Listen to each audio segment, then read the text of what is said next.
Good evening, everybody. This is Lyle Convoy bringing you to ThunderCast. I got my good buddy here with me, number one Marmaduke fan. Go ahead and say hi, Marm. Hi, everyone, and thanks for having me on, Lyle. All right, so we're doing this live like we did last time because why wouldn't I? Figured might as well take a shot at it. And we're going to be discussing three things today. Unfortunately, Joe, I don't know what happened to him. I think maybe the evil horde got a hold of him. But we will be discussing the ThunderCats episode 4, and that would be The Slaves of Castle Plun-Darr. We're going to be discussing the ThunderCats character Ta-Shee, and we'll be discussing the Wildstorm ThunderCats run of issue number 1. So let's go ahead and dive on into Ta-Shee here. Marmaduke fan, you've seen the episode that featured her, which was the Doom Gaze. It's the only actual episode she was in. You want to go ahead and give me a rundown on your thoughts for it? Yeah, I was just really intrigued by her because within the first few episodes, I'm watching it for the first time, so the impression I have is, okay, it's ThunderCats versus Mumm-Ra, and then they introduce her, and here's someone who looks like she's kind of nearly in Mumm-Ra's class for being a powerful enemy of the ThunderCats. So it was just kind of a really intriguing world building thing where I was interested. Well, gee, who is this? Where did she come from? Is she on Mumm-Ra's level for using evil ancient spirits of evil magic? So I was just completely fascinated with the character, and then you suggested some books that I could read to sort of catch up a bit on her in how they use her in the comic book series. Mm-hmm. So I didn't know that, actually, that she only appears in one episode throughout the entire series. So let's see here. Oh, technical difficulties. Yeah, I'm just trying to figure out what's going on here with the stream. It should be showing people that we're live, and I'm not seeing anything on the live page. Uh-oh. Let me refresh. I see live now, the ThunderCast episode 8. I think we're live. I see it on your channel anyway. Yeah, mine says your browser does not recognize any of the video formats available. All right. Sorry, guys, just technical difficulties. Just give us a minute. There we go. See if that works. All right. Well, I'll share the link. Part of the joys of being out here in the field as opposed to at home. I can't really do this normally. On the ThunderCast with Lyle Convoy. Yeah, I've got it. I'm just trying to get it to pull up to where I can see what's... Yep, it still says it does not recognize the video format. Oh, no. Now, do you think it could be your laptop and not the internet? Yep, laptop. Great. So wait. Now, what I could do is I can kind of like bring up the sound on my end. Now, do you think it could be... So I hear it. I hear us when I click over the tab to YouTube. So maybe it's working on YouTube. It's just not working on your laptop. All right. Well, I was hoping I would be able to get the live chat going if nothing else. That stinks. I don't know if anybody's joining us. Give me a second here. It says one watching now. That might be me. Or it's me. Who knows? I don't know how YouTube counts those things. Do you want to duck out and do a technical difficulty check? I don't know how to do that, so we're just going to keep going. All right. The show must go on. We'll do it live. Yeah. So, do it live! All right. I guess so we were talking about Ta-Shee, and I'm kind of interested in her. So I think I asked you, I couldn't believe that when you said that she only appears in that one episode. Is that right? That's correct. Only one episode she appears in and nothing else. Gosh. Well, I really loved Puppets of Men. So Ken Shu-Chong writes that one. Tom Bancroft and Tom Humber drew that one. I loved how I loved the Disney style that Tom Bancroft brought, and I loved how in the story it related her power to something in her childhood, her hatred of men, and I just thought it was a very compelling villain story. Definitely different than some of the other things we get there. I think her power set's very interesting because there's always going to be the character that can mind control, but I think it's interesting not only how hers is focused only on one specific gender, but it's to the point to where, how do I put this? The show is clearly trying to put forth a message of not to be fooled by pretty looks without being so base that they just outright say it. I thought that was very clever for them to write it that way. Yeah. Don't be seduced. And the aspect of her, like her father being an abuser and abandoning her and her mother, that's completely unique to the comic. Is that right? Yes. Oddly enough, despite what some people might say, the comics, the Wildstorm comics, are supposed to be in line and in canon with the original show. Really? Now, I'm guessing the reason some people might disagree with that is, are the Wildstorm comics unpopular among some ThunderCats fans? Some of them are popular, some of them aren't. The Return arc is the one that is the most unpopular. And you'll find out why that is when we get a little bit deeper into the podcast here as time goes on. I think Just Some Guy might have spoiled that for me. So if people are cool with talking about spoilers, are you familiar with Just Some Guy at all? I've seen a couple of his videos. He had one, I think it was right after ThunderCats Roar to come out. He had one talking about some of the Wildstorm comics. And it sounded like, I won't spoil too much, but it sounds like some of the characters from ThunderCats, they like corrupt him a bit. They have someone betrays the team. Another character is like hurt by Mum-Ra. So it's sort of, the impression I got is maybe it was like a little too, grim and dark for people's taste, because it's taking, this really innocent, these heroic characters and then doing like, it almost kind of like hurts them to abuse them that way. Well, that's exactly what they were seeing there. Yeah. I even got a little bit of that vibe in the Enemy's Pride comic that John Layman wrote, because it's supposed to be, Lion-O is replaced by Ta-Shee, and she's, becoming an evil tyrant overlord of New Thundera. And the thing I didn't like was Layman seemed to just kick Snarf around a lot. Like my first thought was, well, okay, this is supposed to be like an evil villain who's pretending to be Lion-O, but there was this scene where the pretend Lion-O kicks Snarf right out of the library, and I got the vibe that this is John Layman. He doesn't like Snarf, so he's abusing Snarf because he thinks it's funny. Yeah, and oddly enough, a lot of people didn't really care for that. Mm-hmm. Enemy's Pride wasn't very well received for a myriad of reasons. Number one, they gave Tashi an added ability that didn't make much sense with her current power set. Yeah. She came out of literally nowhere, because last time we saw her, she was still stuck in a time warp prison. And suddenly Lion-O falls down a well and can be switched with her. It's really odd. Yeah.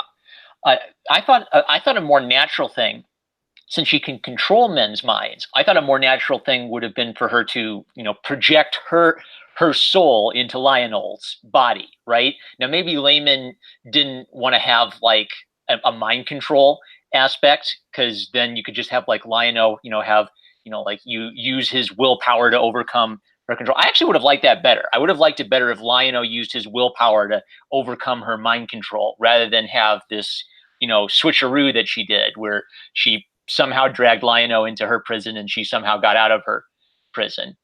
I did like the themes of liberty and freedom in Enemy's Pride. I think that Layman was trying to write like a good metaphor of, beware, too much government power, beware, that rewriting the code of Thundera, because it's more convenient to just throw away the code of Thundera and, to build your army and tax the people. So I like that aspect of it. But overall, I thought Enemy's Pride was just kind of, there was too much cheesy humor. Like, rather than treat ThunderCats like a beautiful fantasy story with comedic elements, he was sort of throwing in cheeseball-y comedy because he thought that's what he needed to do for an 80s show. And I don't disagree. Like the bit about Snarf's breath smelling like some alien creature's armpit or something. It was like, oh, come on, really? Yeah. I did like Udon Studios' art. It was like a team of 2 or 4 artists. I think they changed up the team of artists each issue, but it had a nice fantasy storybook vibe to it. What are some of your thoughts on Enemy's Pride? I can tell you that you don't dig it too much, but are there aspects of it you do like? I don't care for the art direction honestly. I don't care for the overall story. Mm-hmm. The only thing I can honestly say I 100% like, I love the armor. I thought the armor was freaking rad. Yeah, because cool suits of armor is a big fantasy storytelling trope, and the Thundercats don't generally get that much of it. No, the only time you really see much in the way of armor is, and it's something you have to pick up on really subtly. If you look at the episode Ghost Warrior, when Jaga shows up to fight Groon, he's actually wearing armor. Yeah. You see some chainmail or scale mail rather on his shoulders and on his sides, and a lot of people don't pick that up when they see it. But that's about the extent of armor you're going to get in the original Thundercats. Because I don't know if it's because their clothing themselves was supposed to be extremely protective, or because of due to standards and practices, it's not like you really need them to because they couldn't hit each other.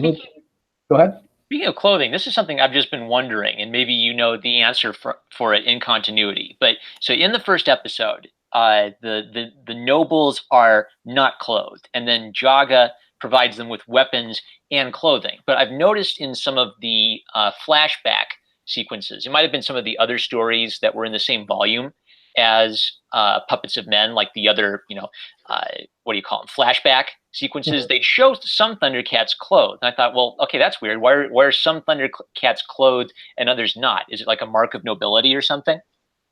I think it's not just a mark of nobility, but would be my guess based on Jaga's words and other telltale clues. I think the clothing, specifically the type they were wearing, is something more indignant of those who were actively in combat or in dangerous situations.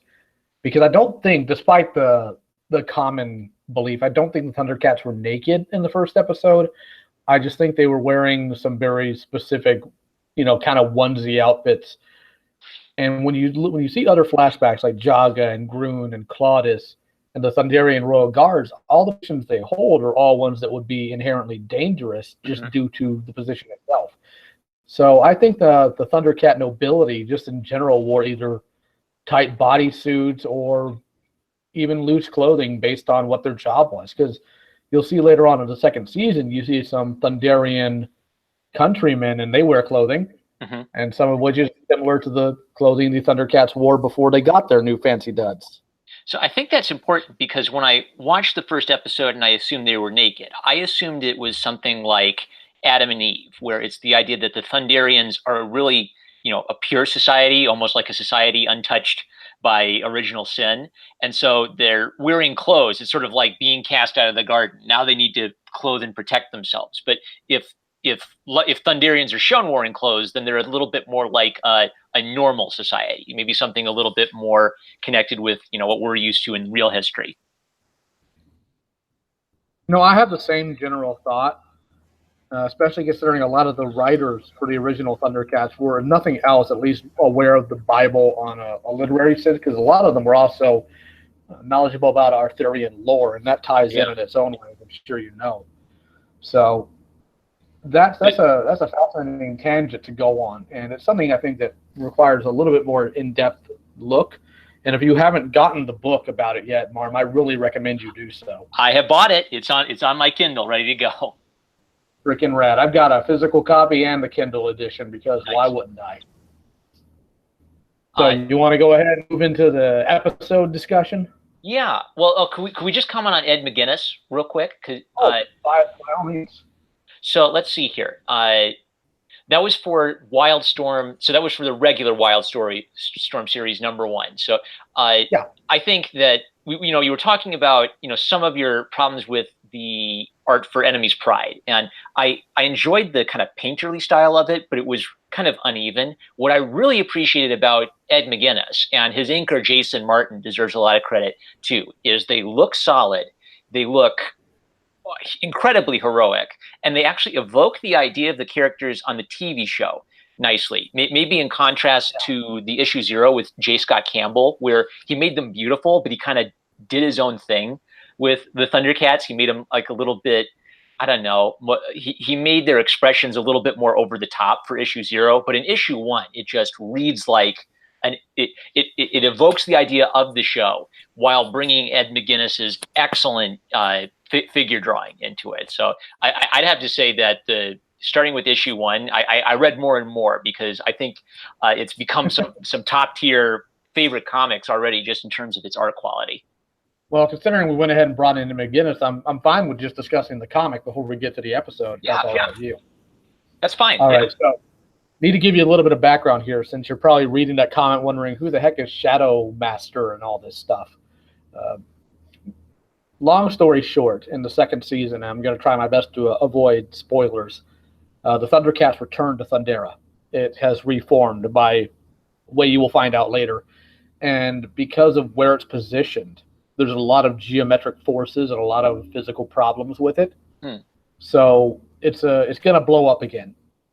And there's this almost deity that lives in a book. This sounds ridiculous because, of course, it's 80s cartoons and it's science fiction fantasy, which is one thing I love about it. Yeah. Basically gives Lion-O a task. You have to gather these things. You have to go to these locations. And at the 20th or the 12th hour, you have to present the key to me. Well, there's this massive battle between Lion-O and Mum-Ra in the book, and Mum-Ra cheats and summons some demonic warrior from another dimension, and Lion-O beats him. And not only does he beat him, but the book actually fixes all the planet's physical problems at the end of the series. So that's where it picks up. That's where the entire Wildstorm series picks up, at the very end of the original ThunderCats cartoon. Yeah, and they did a really good job catching me up. So that's another mark of good comics, is that you can give it to someone who hasn't seen the whole series and they can still follow along. So they were able to kind of just help me pick up that, there was this fight between Lion-O and Mum-Ra. He had his servant Pyro or something like that. Pyron, that's it. And I just got the idea that Shadow Master was, another badass wizard, maybe a competitor for Mum-Ra. But that I really thought it was cool how there's some competition amongst people to be the servants of the ancient spirits of evil. It adds kind of a human dimension to someone like Mum-Ra, because he's this all-powerful, immortal badass, but someone else could compete for the favor of the whole source of his power. Well, here's the interesting thing, and you'll find this out in the second season, because I wanted to cover Shadow Master a little bit here, since you're not familiar with him. Yeah. Shadow Master isn't from Third Earth. Shadow Master is actually a Thunderian. Yeah. So there were forces similar to Mum-Ra on Thundera during the time of Lion-O's father. That's where Shadow Master came from. He was a villain back in the day that Lion-O's father and Jaga banished to a different realm. I love how in the cartoons they can kind of like bring in these ancient evils, and then in the comics they try to like flesh out some of the backstories for this. Because literally in that one documentary I watched that introduced me to, well, it didn't introduce me to it, but it got me interested in the original series. They were talking about how they just came up with like, oh, let's make a devil priest. He serves the ancient spirits of evil. Do we want a backstory for him? Nah, we don't need a backstory for him. No, because he's a big bad villain. I think in some cases with certain villains, giving them an intricate backstory kind of kills their threat or their demeanor. So I think it was best that they didn't delve into that during the original ThunderCats run. I did end up reading that comic though. I got so interested in the comics you recommended to me that I read a bunch more, and I saw the little the origin story for Mum-Ra. He had some kind of strange name like Mum-Tark or something. But I thought what was it? It was a funny name. Yeah, I actually really enjoyed that. It was just enough to give you a hint at where he came from, but it's like they didn't beat you over the head with it, and it really kind of brought home how terrifying his fate is, to be trapped in as an undead creature in that tomb. It was brutal. Yeah, he tried to kill his king, and he paid one heck of a price for it. Man, I love that scene. It's like, we wanted, my father, despite your treachery, wanted to give you the full burial customs, but one problem, you're already dead. Yeah. All your organs are gone, so we're going to shut you in this giant black pyramid. And the ancient spirits of evil, they work so great as kind of a primal idea of evil. I've noticed when I work with kids, a lot of them will have monsters that are just evil because that's what they are. And in a fantasy context, you really click with that, because then you start, it lets you talk about, what evil is in an oblique way. So it's almost a cliche, right? Like a lot of fantasy stories will have like this all powerful, shadowy dark lord type of character. But the lesson of Mum-Ra's origin is that he wanted power. He was willing to sacrifice his soul to get it. And then the ancient spirits of evil have no love for him. They have no loyalty for him. So they're willing to, they'll laugh at him as he suffers, because to the ancient spirits of evil, all Mum-Ra is a tool. Yeah. And you'll see them a little bit more active in season 2, because they actually start getting frustrated with the fact that he can't kick out the ThunderCats. Yeah. That's the other thing I noticed about these comics, is they always kind of have to acknowledge how the good guys always win in the TV show. You failed me time and time again, that kind of stuff. Well, the interesting thing about the comic, especially the first issue that you're reading, is not only does it address what happened in the last episode, which catches up some people who may have been out of the loop, but it reintroduces a one-shot villain, and it reestablishes the ThunderCats team dynamic. It shows how they interact with each other, some of the strengths and weaknesses they have. So I really enjoyed the very first issue. I really did. I loved it very much. I really enjoy Ed McGuinness's art. I think he's a perfect artist for ThunderCats. Yeah, I agree. Well, it's beautiful because he has his own style, but he clearly respects the show, and he clearly brought that into his own style for the show, for the comic adaptation. So, any other thoughts on it? I guess my final thought would be, of the three comics I read, so far I think I've read issues 1 through 3 of the Wildstorm series, and so far I give it like a highest recommendation, even for people who weren't ThunderCats fans, or have only just become ThunderCats fans recently.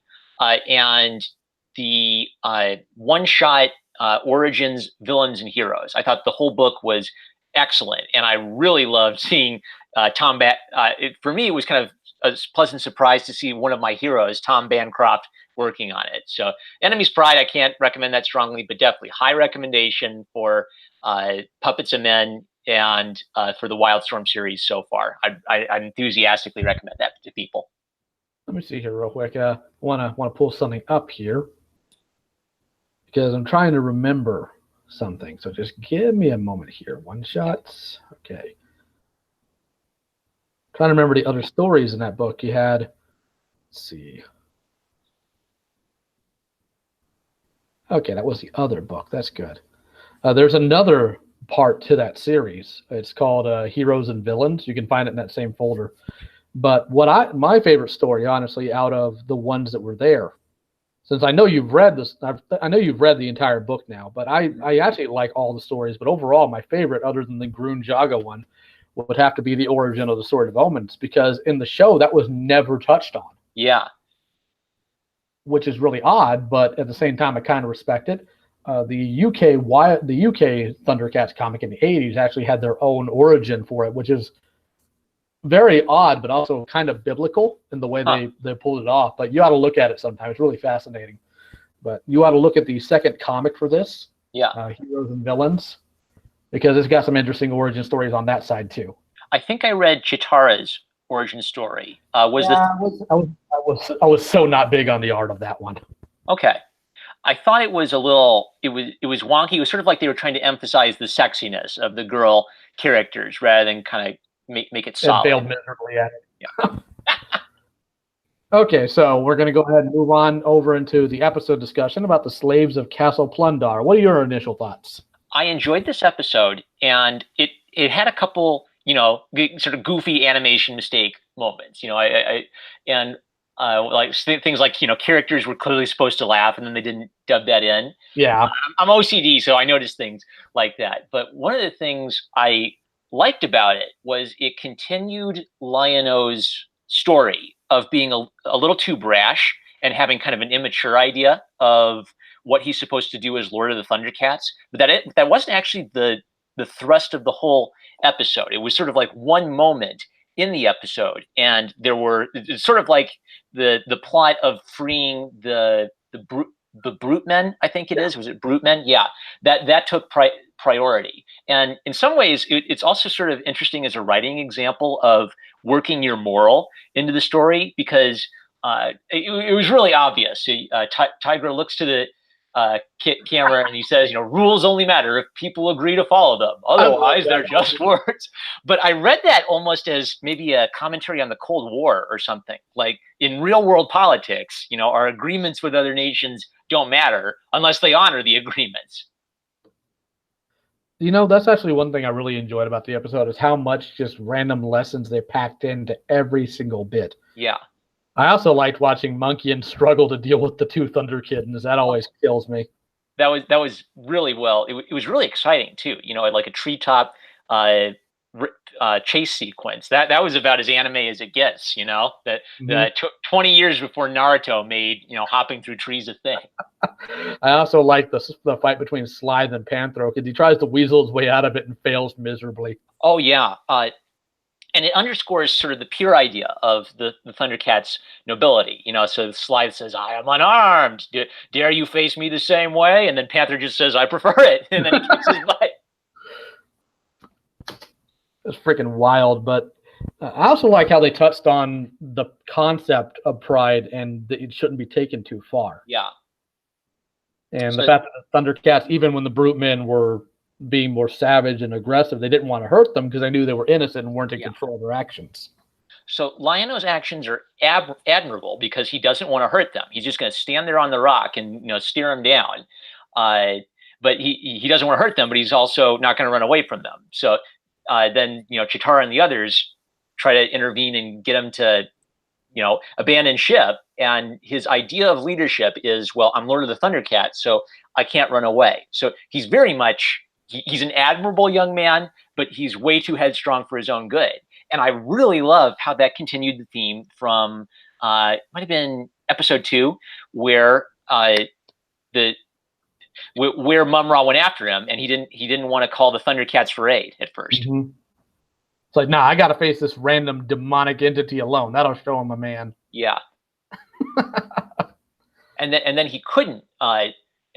Just to remember that episode, because I think it ties into episode 4 so nicely. When Lion-O couldn't summon the ThunderCats, they didn't quite explain why. Like a kid could have looked at that and said, "Oh, well, it might have been because there was tar on the sword, or maybe that Tar Pit had some sort of magical properties that prevented him from calling, or maybe he wasn't kind of like morally fit to use the sword and call on the ThunderCats because he's still so immature." So I really like how they have the story of Lion-O's growth, but it's in the backdrop. They don't kind of like wham you over the head and say, Lion-O is immature, kids. You pick that up based on how the mature ThunderCats talk to him. And Chitara says, "Pride taken too far is foolishness." But it doesn't beat kids over the head with the story of Lion-O's immaturity. Well, the interesting thing is what you just talked about as far as why he couldn't summon them with the sword. It actually ties into what happened earlier in the episode. You see that the sword is sentient, right? Yeah. So when he tried to hunt random animals for fun, it just threw itself out of his hand. So there's some speculation that maybe the sword said, "You know what? You got yourself into this. Now let's see if you can get yourself out of it." Exactly. Because you find out later on that Tar is not stopping that weapon. Yeah. Which makes sense. That was kind of like my hypothesis, that it has less to do with external things and it has more to do with Lion-O's soul. But it's really interesting to me when a writer can sort of give you multiple explanations so that you then kind of have to work it out on your own a bit. Like even just seeing like the black tar drizzle down the sword, it's sort of like that's a visual cue. So the black tar is covering the sword, and it's like Lion-O is immature and he's not ready for leadership. A visual metaphor for something abstract. Like it's hard for kids. You mean like Jay's black blades in Usagi Yojimbo? Okay, remind me of what arc that's from. Jay is a pretty common enemy. He's the demonic wolf with the spear. Okay, and he does he have like a zombie army? He did at one point. Okay, I think I have encountered. Trying to think where I'm familiar with that. It might even have been you sharing photos of that on Twitter. Come to think of it. All right. I find that character fascinating because he actually originated as a pun. Really? What's the pun? Well, here's the thing. Jay, when you put the honorific on Jay, what do you get? Let me think. Jay-san. Uh-huh. And he's a demonic serial killer that comes back from the dead every time. Oh, Jason. Stan Sakai kills me with the way he sneaks some things in. Like I don't think I've seen it. I don't think I've seen almost anyone pay homage to Zatoichi, which kills me because it's such a great TV movie series. And then he's got Zato Ino, the blind swords pig. He is such a Japanese movie nerd. He is, but here's the kicker, and here's what I was talking about. In samurai culture, Japanese samurai culture, your sword is symbolic of your soul, right? So when Usagi and Jay first meet, he sees Jay's sword because he's cleaning it and freaks out because it's black. Yeah. So that cues you into what Jay is like. And real quick, the Scarby Harpy, the sword does have actually 2 weaknesses.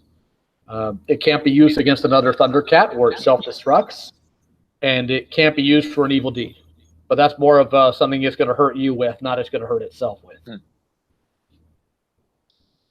Right. And let me think. I watched you in your video about Snarf. You commented about how Snarf was smart enough to figure that out and how to use that strategically.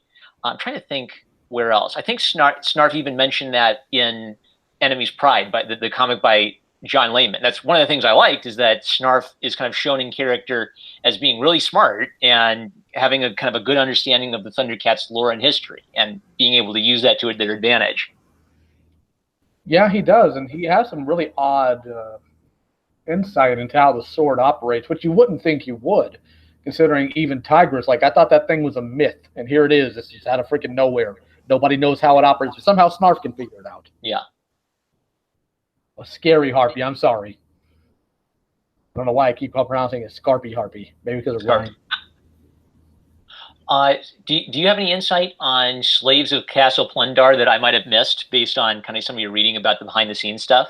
Well, one of the things I find interesting is they tried to tackle head-on that, the ThunderCats, they were able to build the Cat's Lair because they had friends to help them. Yeah. And they had friends to help them because they showed themselves to be friendly. They showed themselves to be helpful. What did the mutants do? Did they go make friends? No, they forced people to do it for them. Right. They created slaves. So they're coming out of the gate with, hey, slavery is bad.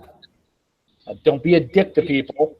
And if you need work done, get some friends to help you instead of just trying to conscript random people. And that just shows some of the very basic black and white morality between the two. Right. I maybe one thing to add to that is I thought it was a comment on slavery and a comment on forcing other people to your will.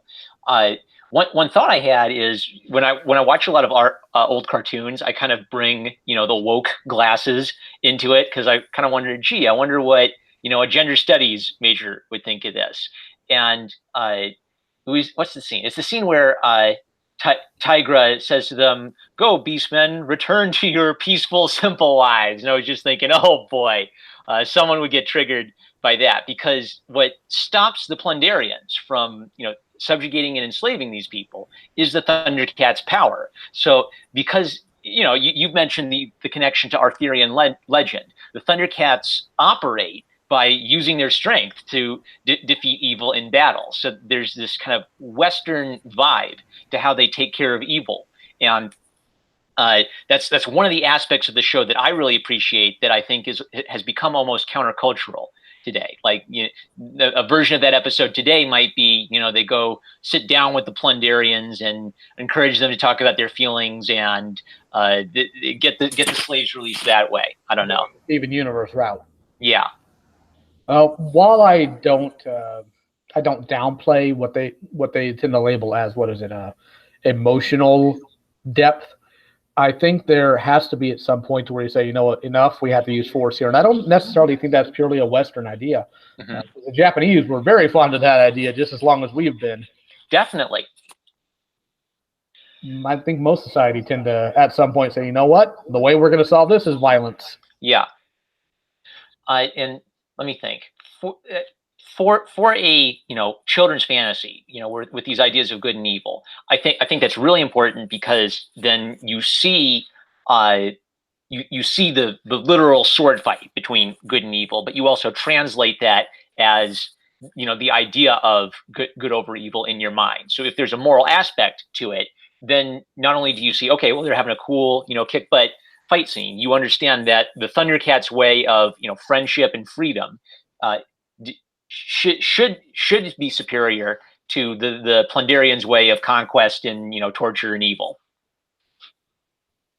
That's also true. I just think the entire episode is very well constructed for the most part, despite Tigra literally facing the camera. It's like, hey, kid, don't be pricks. Now, it was so close. Because it connected with the conversation. Like, if they had just not had a mug at the camera, that would have felt like a very natural moment. It would have been him commenting on the fact that the Plun-Darrians don't care if the Interstellar Council says they can't use this weapon. They're barbarians. They don't care about your rules.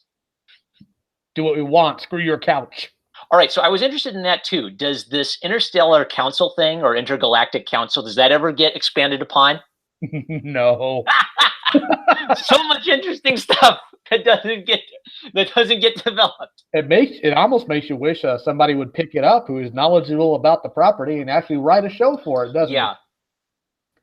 I don't think we're gonna get any world building from ThunderCats Roar on that matter. No, unfortunately I don't think so either. And I think the Intergalactic Council might somehow tie into Mandora and how her patrol people operate, because clearly there's some sort of peacekeeping force in the universe. How they keep missing Mum-Ra is somehow beyond me, but whatever. Right. Now, an aspect of that might be this sort of let's create anything and see what works aspect to it.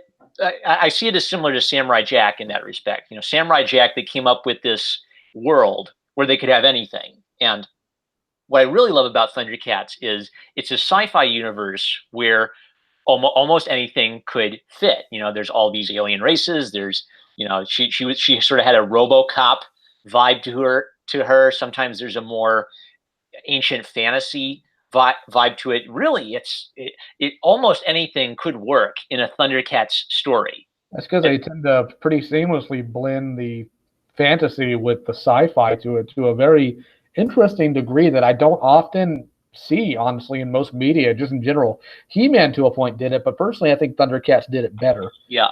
Because He-Man at its basis, it has to be tied to Eternia, because that's where the source of He-Man's power stems from.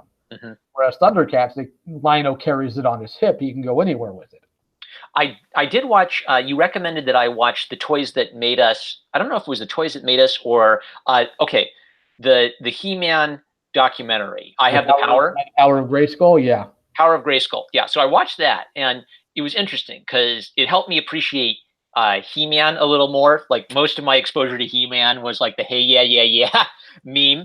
And, I really like seeing, them talk about the rotoscoping process in that, and just how, like, out of what's the word for it? Like, the creation of He-Man was such a, we need to make toys. Let's make a character. Okay, well, he's going to have this stuff in it. And then the TV show, well, they have to take some of those ideas and add to it in the Filmation universe. It's such a great story of, people who are capitalists just coming up with something and trying to make it work. Did you catch how He-Man came about his iconic steed? Yeah, it was an old tiger toy. So they take an old tiger toy, they paint it green with orange stripes, they put some armor on it, and it's too big for He-Man, but that means he gets to ride it into battles. So I really appreciate that as an artist, because it's taking what you have to work with and making it work somehow for the character. It's great. I just love that. Number one, they were clearly flying by the seat of their pants. Yeah. The fact that the guy's like, I don't care if he's green with yellow stripes. We need him. And the person who's working on it's like, you know what? Screw you, buddy. I'm gonna make him green with yellow stripes. And it's stuck. I love it. Cringer or Battle Cat. Well, I'm trying to think what the other aspect of He-Man was that I really clicked with from watching that documentary. I guess in that documentary, they talked a little bit about how they were worried people would find it sexist just based on the name He-Man, and the idea that it might have violence in it. And so that's one of the reasons why they were careful, for He-Man not to kill anybody. I imagine ThunderCats had a similar vibe where he's a very hyper-masculine looking hero on the front, and they're also careful not to have him murder anybody. I guess that's been true generally of children's cartoons for a while, though, not just of the 80s. Lion-O does actually wind up killing a dude in the series. Ooh, interesting. Yeah. All right. Now, does it have a thing where, like, oh, it's not clear he's dead? Like, he's. No, it's pretty freaking clear. I mean, I can spoil you if you want me to. Oh, sure. I don't care. I don't care that much about spoilers. There's this character that shows up in the second season. He's only seen twice. Uh. His name is Two Time. You saw my video on ThunderCats Roar, the first one, right? Yeah, I think so. Where I tell you about the actual issues the community has with Warner Brothers and its treatment. And I talk about some of the arguments people make, and one of them being that the original ThunderCats had bad animation, and I played a clip of Lion-O fighting a golden dude. Do you remember that? Remind me. Okay, so he's fighting this golden robotic-looking guy.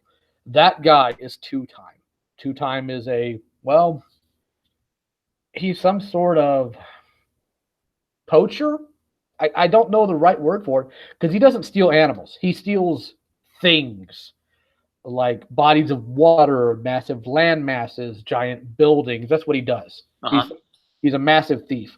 So at one point in the last episode that he's there, so the episode called Swan Song, and Two Time traps Lion-O in an anti-gravity field and decides he's going to dick around with the Sword of Omens. Okay. So Two Time picks it up, and the sword says, "I've had enough of you," and starts spinning him around in circles in the air. And Lion-O tells the sword to release him, and the sword lets him go. And we're several miles in the air, and you hear a glass shatter, you hear him scream, and you just see that he's gone. And everybody's like, don't feel bad, Lion-O. The sword didn't know any better. It was just on an upward swing when he let go. That dude's dead. Well, boy, the way you describe it, though, it sounds like Lion-O just wanted the sword to let him down. He did, and the sword said, no.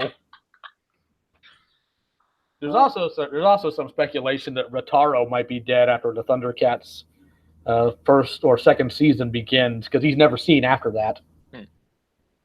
And the time we saw him right before, we never saw him again. He got shot down by all the Tusken warriors. Right. Though the law of Saturday morning cartoons is if you don't see the dead body, that means they're waiting to bring the character back later. But here's the kicker. Usually when they brought Rataro back, it's because they had to bring his spaceship into things, and you see it multiple times in the second season, and he never shows up again. Huh. I think they recycled his spaceship, but not him. Bingo. All right. He was playing the most dangerous game. All right, well, Wendy had something she said up here a minute ago that she appreciates the healthy masculinity in ThunderCats. Amen. I appreciate that so much. I think I mentioned this on Twitter, but when I was a teenager, I watched an episode of Samurai Jack where he says to the Scotsman, "I fear no man," and that stuck with me through college. And I think young people need stories like that so that they can kind of attach to something and remember that when they're going through a hard time. And I can 100% see how Lion-O would be that kind of a character for a generation of people, really. Well, the thing about Lion-O, and the thing I find so fascinating about him is he goes from being this little kid, and then he grows in character through, trial by fire, honestly. And he has to deal with all these random things that no other Lords of the ThunderCats has had to deal with. Jaga never had to deal with a devil priest. He never had to deal with a giant land poacher. He never had to deal with reestablishing a kingdom. So I think it's a really good story that can tell kids, you can live up to whatever potential you decide to. It's just something you've got to buckle down and choose to do on your own. Right. Right. And I think that's any good story needs to touch on that. All right. This might be a long shot. Are you familiar with Noriko Hikawa? Noriko Hikawa. What are the works he's been on? Let's see. Kyoko Hikawa. I'm mixing up the artist with her character. All right, so Kyoko Hikawa, she wrote From Far Away, and it's been a popular choice for like libraries to buy that manga. Does it ring a bell at all? No, not at all. All right, I'm gonna do a video on it because it was the first manga I read where I knew, this is what a manga is. That's interesting. And I've returned to it just recently, and what I kind of understood by reading it is maybe one of the most important things for a storyteller to do is to have that human, identifiable element to it, where there's lots of, good things. You could have really good art, you could have really exciting action scenes, but the thing that tends to tie it all together is you looking at the character and saying, oh, I get it. They have this problem and they have to fix this problem and they have to become a more mature person to solve this problem. So I'm going to use this manga artist as just a great illustration of how if you have that core element to your story, everything else just starts clicking into place if you can do that. Oh, absolutely. And back to touch on what Wendy had spoken about, one thing I really value about ThunderCats is the characters aren't, despite what some people will try to classify them as, they're not flat characters. They're well-rounded in the sense that they're not stock. They have emotion. They have empathy. The entire reason why they wanted to save the Brute Man is because they know what was going on was wrong, and people don't deserve to be treated like that. And Lion-O, as empathetic as he is something I find to be a very highly valuable trait for a leader, because any stronger lipped than that, and you could easily turn into the area of being a tyrant. So I found the way they wrote Lion-O to have both traits of some of the stronger, more firm job people, and also say Snarf's intuition and empathy. I found that to be a really good balance for the character.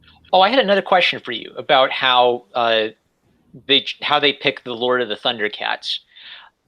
So in the comic, I didn't get this from the show, but in the comic, Jaga was once Lord of the ThunderCats, right? Yes. All right. So is it based on merit or is it based on heredity that you become Lord of the ThunderCats? Both. Heredity in the sense that it's usually the lion tribe. But if you do not pass the anointment trials, you cannot be Lord of the ThunderCats. The reason Jaga is because Claudius wound up being blinded during one of the Plun-Darrian wars. Yeah. So he relinquished his lordship to his second in command. That way his people would still have strong leadership that could literally see what was going on.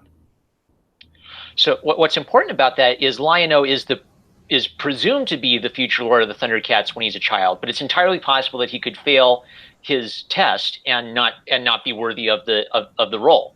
Absolutely. Wow, which adds a whole nother layer to it, because then it's not exactly like the British king system. It's a little bit more like the Black Panther. If you can kick the king's butt, you become the king kind of system, but more of a moral test than just a butt-kicking test. It adds more importance to the Code of Thundera if the king has to exemplify the Code of Thundera. Well, the interesting thing is, and I don't know how far have you gotten in ThunderCats so far? I think I am like 13 episodes into season 1. Okay, when you get a little further in, you're going to run into something called the anointment trials. Have you heard of them yet? I think you mentioned them to me before, but go ahead and spoil it for me. I don't care.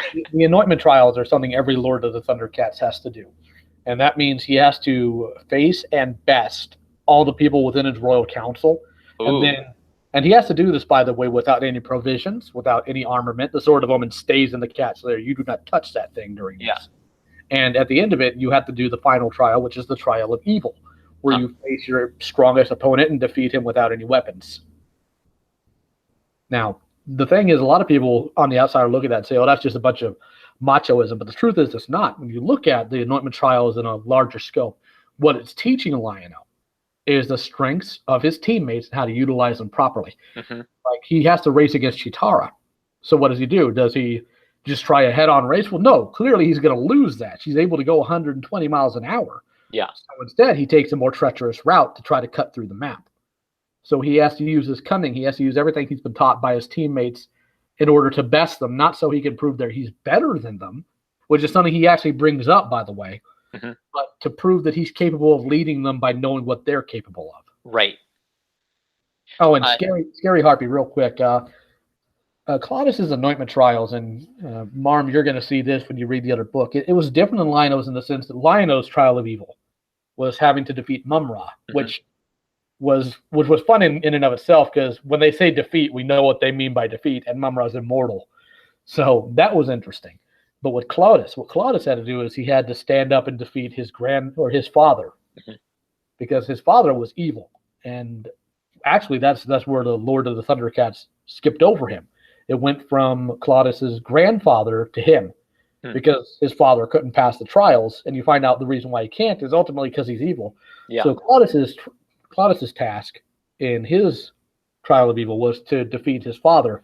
Winds up killing him because he ain't got much of a choice, but I think the types of evil you face can be very much so different, Scary Harpy. You can have something that's just overtly demonic in your life that you have to overcome through sheer force of will, or if you're a Christian, prayer or whatever. Yeah.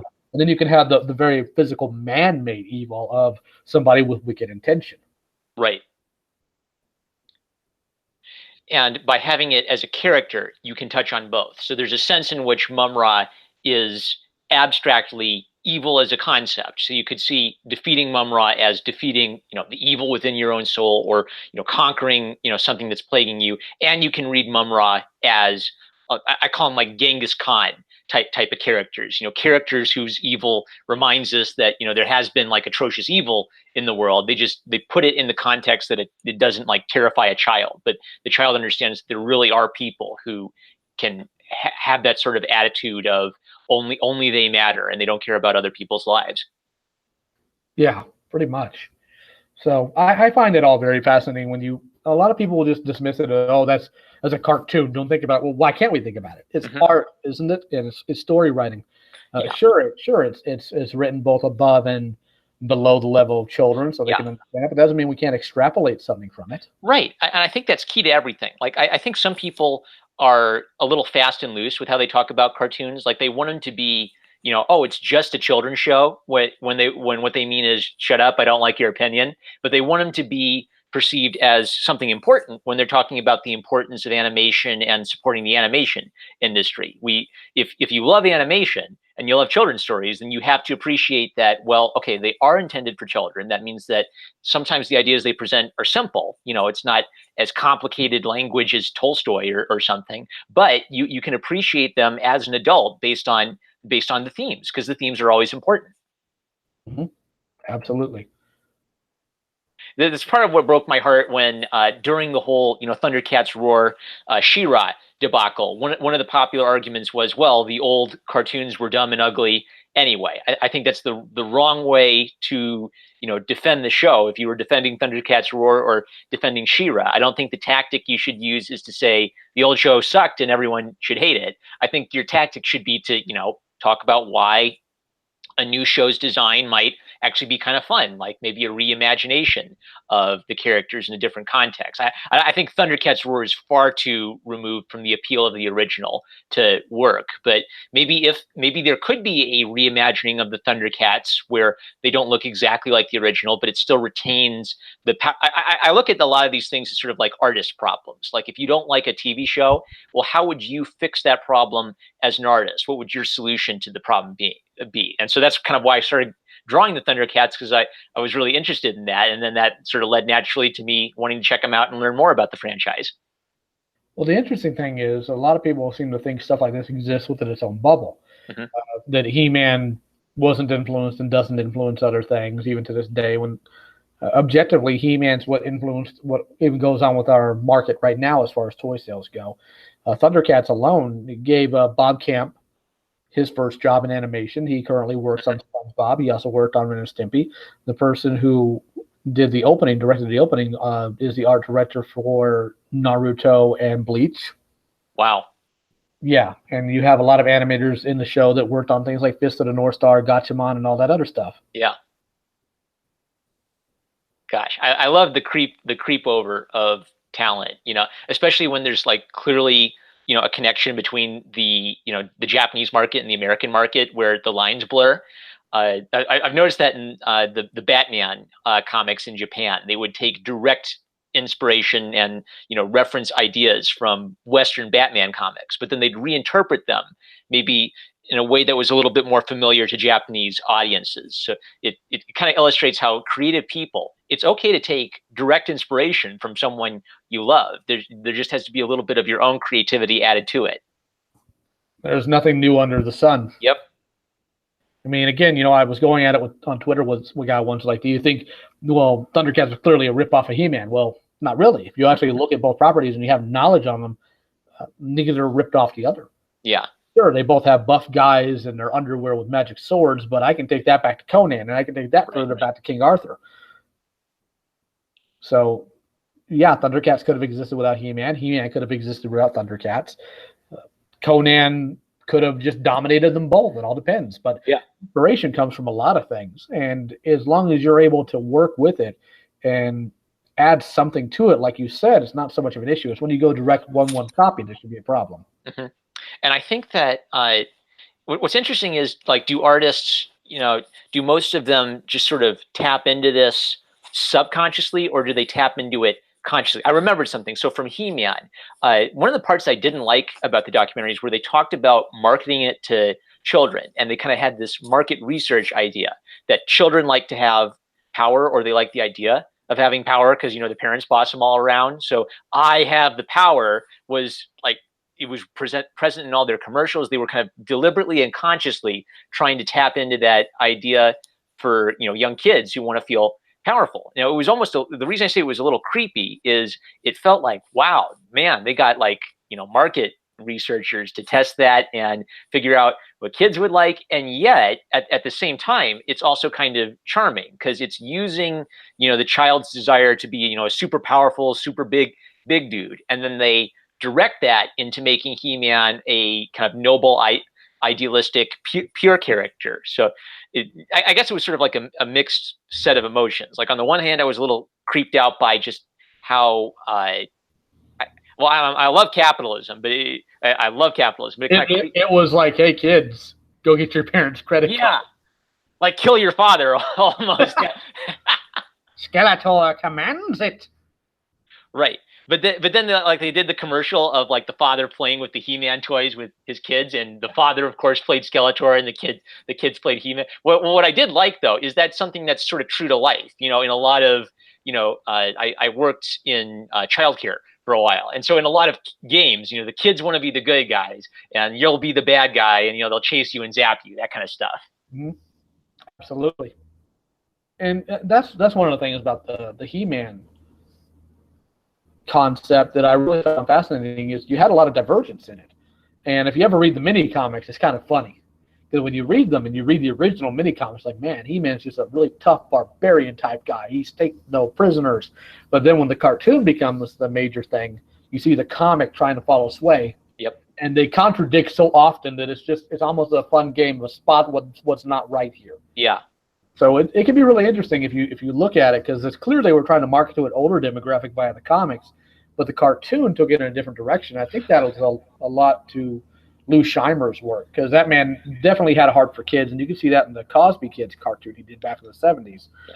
But he had a lot of care for it. And one of the things I have to say, and I know we're talking probably a little bit too much about He-Man on this ThunderCats podcast, but one of the things that's always irritated me about the way He-Man's been portrayed in modern comics, they portray him as this naive, egotistical idiot, and he's never been that. Even in the original mini comics, he was a barbarian. He was hot-headed, sure, but he wasn't naive. Yeah.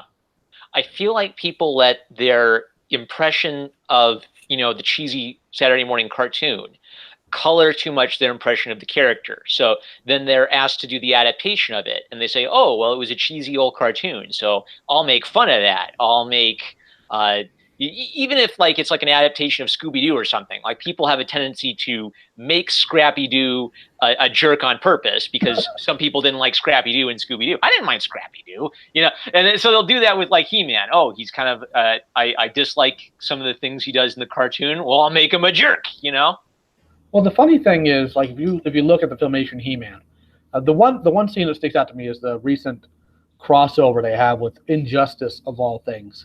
Yeah. And He-Man faces down Bane and a couple of other villains, and a girl tries to kill herself, and He-Man saves her and tries to figure out why she's doing that. And his response to her is, "You must live because you're gonna." He said, "You must live so that you may see me save your world." And I'm like, this is so egotistical. You're trying to make this sound sweet, but that just makes He-Man seem like a pompous jerk. Yeah. You're gonna see that I saved this. That's not how He-Man acts. In Filmation, it probably would have played out more like, well, are you going to save this world? Well, I'm sure going to try. He wasn't an egotistical douchebag by any means. Was he confident? Sure. In the mini comics, did he tell Skeletor he was going to kill him several times? But he was never so self-important that he'd declare that he was going to do X, Y, Z because, haha, I'm amazing. That's not how he operates. So that I hate it. So to continue our He-Man hijacking of ThunderCats, do you like Skeletor more as kind of like a fearsome, intimidating foe, or more as the goofball saying "yeah"? Well, the funny thing is, I think he can be both. Yeah. And I think that's part of the problem with the modernization of a lot of He-Man fiction is you see it in Geico commercials, holiday stores. They take the satirization of the characters to an extreme. Right. And the problem is when you try to introduce it to a new market or a younger demographic, you don't want them to see that these characters are silly, goofy, ha ha he he. You want them to take them as seriously as the original writers did. And I don't care what anybody tries to tell you. These characters weren't these writers weren't giggling behind the scenes. They took these characters very seriously. They kind of had to. And here, the Roar specifically with ThunderCats, you had one writer named Michael. I can't remember his last name, who said, "I tried to inject some comedy in my scripts because everybody else took it so doggone seriously." So the idea that this is all just played straight and it was all goofy camp is objectively wrong. Mm-hmm. And the same thing with He-Man. These people weren't having giggle fits. They were trying to tell compelling stories that would inspire children. I think camp is something that is fun, and it's important to have that in some stories, but I think a lot of people get camp wrong because they're trying on purpose to be campy. Like Adam West Batman had deliberate campy humor, but they also were sometimes retelling Silver Age Batman stories, and the silliness came from the fact that it was live actors, reenacting these comic book setups. So I don't think the angle to go is ever to say, oh, I'm going to tell a silly story and it's going to be so silly and campy. I think camp kind of comes naturally if you're really enthusiastic about telling a good versus evil story. I think sometimes the camp humor will come in all by itself without you trying to force it. It can, and that's one of the things about Alan Oppenheimer when he voiced Skeletor, because he also voiced Man-at-Arms and Cringer, is in all of his roles, he had that sass to him. Mm-hmm. And that was the thing I liked about Skeletor. He could be a fearsome opponent. He could be a really scary bad guy. But at the same time, he'll turn around and say something extremely witty just to insult somebody that just makes you laugh. Yeah. So you have to find the balance. And that's the problem with a lot of fiction, especially when it comes to, say, something like He-Man. Because with He-Man, if you go too far one way, you might as well just read Superman. And if you go too far the other way, well, you might as well just read Conan. If you do not juggle that line correctly, you're going to ruin it. And you're going to screw it up, and it's going to be no fun for anybody. Yeah. And the same thing with ThunderCats, in my opinion.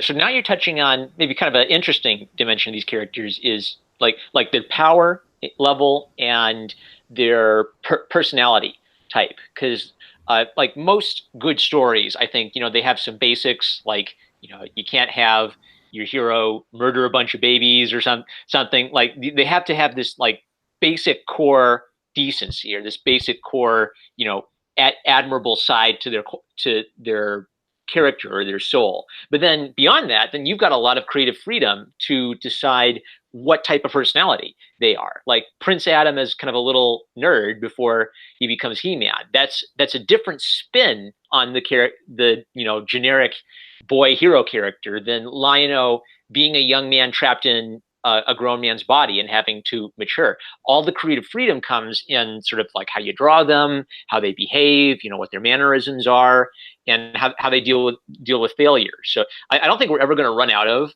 good stories because we're always just going to be able to take old stories and package them a little differently or put our own spin on them. Absolutely. And I got a comment here from Metamorphosis. I like the camp. It's kind of refreshing to see contrast all this dark angst or edginess I've been seeing lately. I don't disagree. And the thing is, what we were talking about earlier with the Wildstorm ThunderCats comics, at a point, and this is also a problem, in my opinion, with the 2011 series, you cannot take something like ThunderCats and try to turn it edgy and dark. It doesn't work. So it just reads like really, really badly made fan fiction.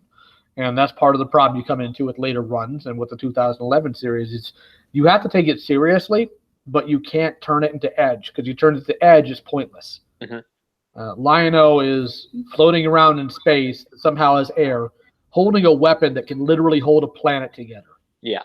So you've got to be able to be talented enough to write that in a way that doesn't seem so immediately off-putting and insulting the people, or some way that's so dark and edgy to where Lion-O has a dark evil twin that's totally got a gun and runs around all over the place. I will take my shots at Shadow the Hedgehog where I can get them, thank you. I love Shadow the Hedgehog in Sonic Adventure 2 now, and to my shame, I own Shadow the Hedgehog on GameCube. Ah, man. Why you got to do that to yourself?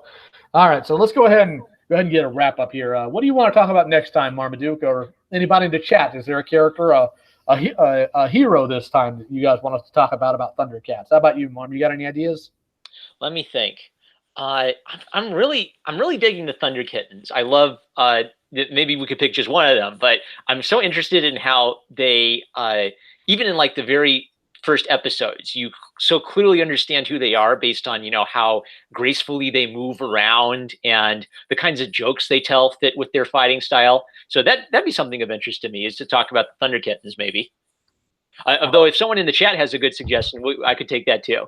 We will wait on them because I think the chat's lagging because I'm on this terrible hotel Wi-Fi. Oh no, hotel Wi-Fi! I salutes to you for managing to host a podcast on hotel Wi-Fi, mate. You have to understand how much I angrily stupid my way through things. Do you have any suggestions for future? I'm guessing you're going to want to go to the next episode of ThunderCats, right? Absolutely, episode 5. Can you remind me the title of that one?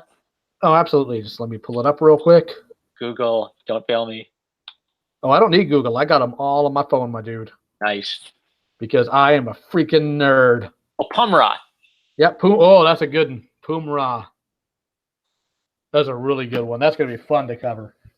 Not the but the Pumra is special, in my opinion. Okay, have you? I Googled it, and ThunderCats Abridged came up. Are you familiar with that at all? I am, and it's terrible. It's not good in any way, shape, or form. Abridging is such a dead meme. Like it takes a whole lot of talent to do a good one. So yeah, personally, the only way I can watch Dragon Ball Z is through the Abridged series, because that's actually good. I think the Dragon Ball Abridged was pretty good at first, and I've just gotten bored with the recent episodes of it. I feel like they're doing too many "ha, it's gay like wrestling" jokes every single Abridged episode. But yeah, I will admit I had very little interest in Dragon Ball Z at all until the Abridged series kind of helped me appreciate it by making fun of it. Yeah, we got a couple things in the chat. I don't know about topics, but I'm excited about your devil worship series. What a fantastic way to put my series. Your devil worship series. Yes, yes. I'm probably going to talk about that same topic when I talk about the first Harry Potter book. I want to go through those the themes in those books and try to argue that Harry Potter isn't SJW. And so that's kind of reminding me a lot of the Harry Potter is of the devil blog articles I used to read in high school. Oh, God. Well, I'm dealing with the deception of a generation. I don't know if you've seen the actual special yet, but the first topic they cover is He-Man, so that's what I'm covering this weekend. Right. I haven't watched your episode on it yet, but I'm definitely interested, because I would see this crop up, if Darkwing Duck had a Halloween episode, like they couldn't have Morgana do some magic spells. It's the idea of equating the use of demonic images in a story with approving of the devil, where I've always thought, a writer should be free to use the devil to symbolize evil as much as they want. As a Christian, I'm all for that. Use the devil to symbolize evil, please. Absolutely. I'm going to pull up something here real quick.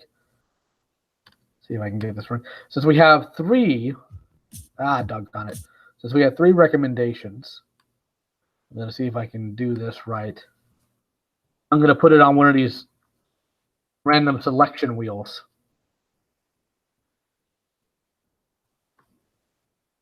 Still there? I'm still here. Okay, sorry. Didn't know. Like Google's random number picker? It's not a random number picker. I'm going to do random. Doggone it, what was it? Selection wheel. Because I'm in a group that does what they call waffles. Okay. The raffle thing, and that's how they decide who wins, is they spin that. So let me go ahead here. I should use that in the future if I've got like a prize winner or something. Thunder Kittens, Herbals, and Mamrana. I'm going to give the chat a moment just in case they want to recommend anybody else. Bravestar. I'm actually going to be covering that in a review here by the end of the year, Metamorphosis. I have never heard about Bravestar in my life until just now.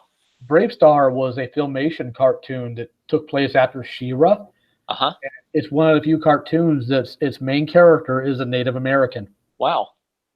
Yeah, it's a Native American whose name is, well, Marshall Bravestar, and he has the iconic powers given to him by his tribe of different animals that are part of his totems. Huh. And That's a a robot really horse companion? Yes, a robot horse companion that becomes bipedal and is angry and has a giant blunderbuss. And his voice actor is the same guy who does Baloo in Tailspin. Okay. That's not the famous Hollywood guy who would do like animal characters. That's someone else, right? Oh, no, this is somebody completely different. All right, All time to click. Let me go ahead and select here. How many seconds do I want on this wheel? Wheel of morality. Turn, turn, turn. Show us the lesson that we should learn. Yes, let's see here. Okay. Why is it not giving? Screw it. I'm just going to spin the thing.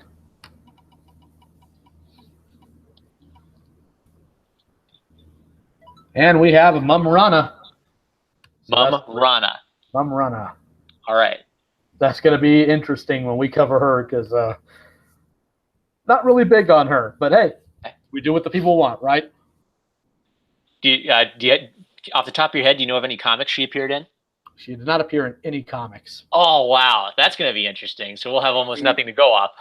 She only appeared in 2 episodes of the original cartoon. I love the naming conventions in ThunderCats. I can't get enough of that. Dude, if you like the naming conventions in ThunderCats, you've got to check out He-Man sometime. Yeah. I mean, they got Fisto. How can you go wrong with Fisto? Right. All right, so we're gonna go ahead and bid everybody adieu. You want to say some closing words, Marmaduke? Well, thanks for having me on, Lyle. Just as a reminder that I've really enjoyed the comics you recommended to me, especially Ed McGuinness. Oh my gosh! And I really appreciated getting to talk about some of the themes of these stories. So if you somehow haven't gotten on the ThunderCats bandwagon, get on it. Freaking rad. Go ahead and thank everybody who's appeared here. Also thank my patrons, Mega Umi and Avis, and everybody who likes to join in on these. We're going to go ahead and next time we're here, we're going to cover either Mumrana, we're going to cover Wildstorm ThunderCats issue 2, and ThunderCats episode 5, Poom Ra. Everybody, take care. We'll see you next time.